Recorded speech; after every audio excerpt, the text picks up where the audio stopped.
ኤርትራ በአሁኑ ወቅት ዘርፈ ብዙ ችግር ውስጥ ያለች ሀገር ናት። በአሁኑ ወቅት የ34ኛውን የነጻነት ክብረ በዓል እያከበረች ያለች ሀገር ኤርትራ ነጻነቱን ያመጣላትን ጥቅምና ጉዳት በጥልቀት በመገምገምና በመተንተን የለውጥ አቅጣጫን ማስቀመጥ ይኖርባታል። ከኢትዮጵያ ባሻጥርም ሆነ በብልጠት በወቅቱ ኢትዮጵያን ይመሯት ከነበሩት መሪዎች ተጠባም ይሁን በብልሃት ያለ ኢትዮጵያ ሕዝብ ድምፅ ውሳኔና ይሁንታ ለ34 ዓመታት ተገንጥላ ኖራለች። የድንበር ይገባኛል ጉዳይ ላይም ከኢትዮጵያ ጋር ጦር ተማዛ ብዙ መስዋዕትነት ተከፍሏል። ከሁለቱም ወገን በብዙ ሺዎች የሚቆጠሩ ሰዎች አልቀው በኢትዮጵያ ድል አድራጊነት ጦርነቱ መጠናቀቁ የቅርብ ጊዜ ትውስታችን ሆኖ አልፏል። በአልጀርስ ስምምነት ወደ ሰላም ለመምጣት ቢሞከርም ለ3 አስርት ዓመታት ከኢትዮጵያ ጋር በቅርብ አይነ ቁራኛ ስትተያይ ኖራለች። ይህን የጥላቻ ችግር ከስሩ ለመፍታት የለውጥ መንግስት አዲስ ምዕራፍን በመክፈት ሰላምን ለማውረድ በጋራ አብረን እንደግ በሚል ሰጥቶ በመቀበል መርህ በመደመር ሕሳቤ ኤርትራ እንድትለማ፣ እንድታድግ፣ እንድትበለጽግ ጥረት ሲያደርግ ቆይቷል።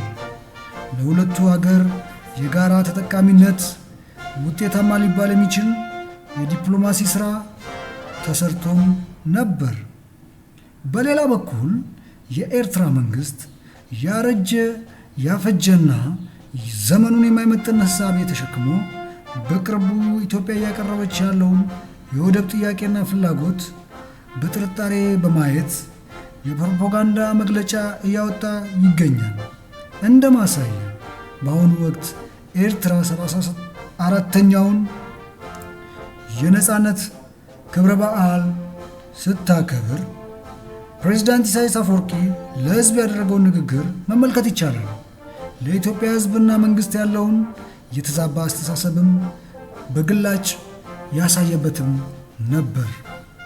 በሻዕቢያ ለተዋቀረው የኤርትራ መንግስት አሁንም በድጋሚ የምለው ለአዲሱ ኤርትራዊ ትውልድ እና መንግስት ህልውና፣ ሰላም፣ ልማት፣ እድገት፣ ብልጽግና እና መጻኢ ዘመን ከኢትዮጵያ ጋር በመዋሃድ አሊያም በኮንፌዴሬሽን ካልሆነም ኢንዲፔንደንት ስቴት ሆኖ በሰለጠነ አስተሳሰብ የምዕራባውያን ቅጥረኛ፣ ተላላኪ የመሳሰሉትን ተራ ውሃ የማይቋጥር ንግግር በመተው ቀጠናዊ፣ አህጉራዊና ዓለም አቀፋዊ ሁኔታዎችን በትክክል ተረድቶ በማስላት ለጋራ ተጠቃሚነት ማደግ የሚቻልበትን መንገድ በቀና ማፈላለግ አስፈላጊ ነው ብዬ አምናለሁ።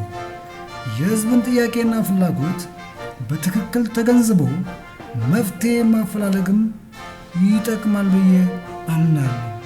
እስቲ ልጠይቃችሁ መሪዎቿ፣ ኤርትራ ከጦርነት ታሪክ ውጭ ለራሷም ሆነ ለአፍሪካ ብሎም ለዓለም ሕዝብ በቅርቡ ያበረከተችው አንድ ነገር አለን? ሁሌም ጦርነት፣ ክላሽኮቭ ይዞ መታየት ምን ይጠቅማል? ትምክተኝነት ምን ይጠቅማል?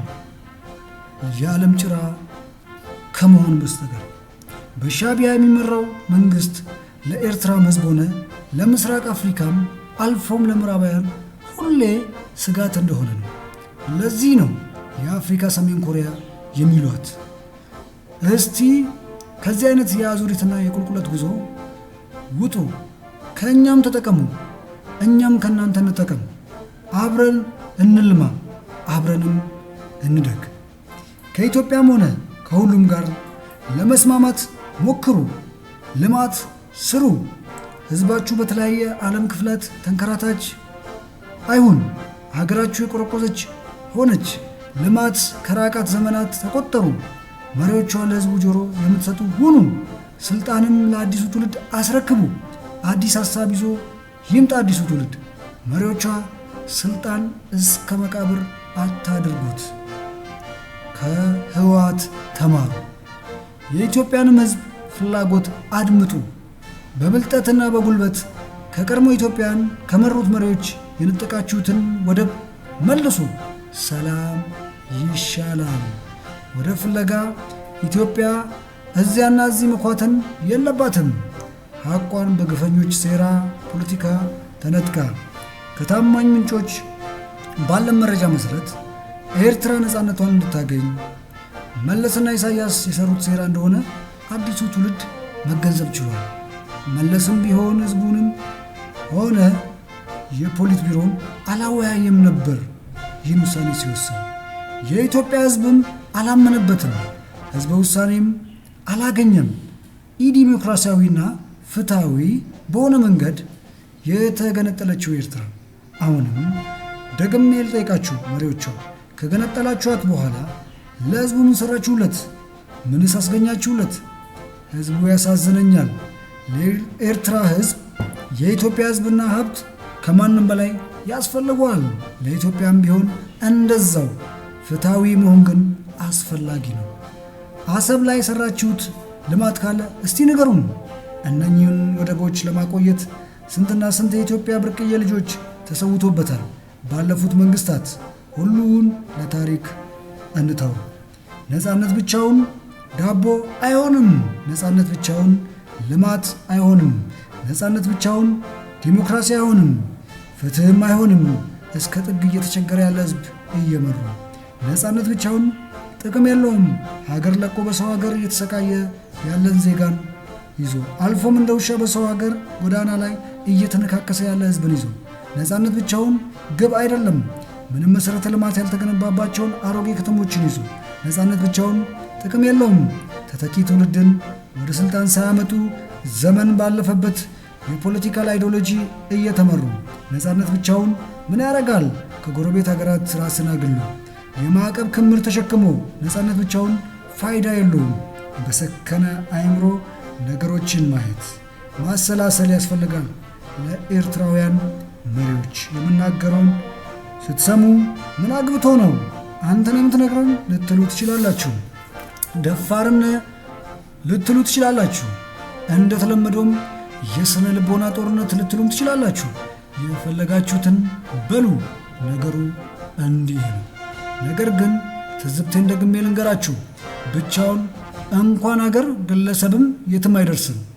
ወደቡንም በሰላም ለኢትዮጵያ እናት ሀገራችሁ ብታስረክቡ ብልህ መሪዎች ሆናችሁ የአዲሱን ትውልድ ዕጣ ፈንታ ታሳምራላችሁ። ብሩህ ኤርትራና ኢትዮጵያ መገንባት ውስጥ አሻራ ታሳርፋላችሁ ማለት ነው።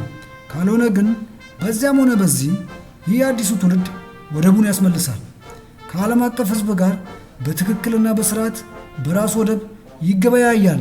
ከኤርትራም ጋር በመፈቃቀድ አብረን እናድጋለን። ይሰማኛል። አሮጌው ያልፋል፣ አዲስም ነገር ይሆናል። የድህነት ቀንበርን በጋራ እንሰብራለን። ለዛሬው እዚህ ጋር ላብቃ። ቸርን ሰንበት። ኤርትራውያን ህዝቦች ወንድሞቻችን እንወዳችኋለን። ሰናይ ጊዜ ይሆነልን።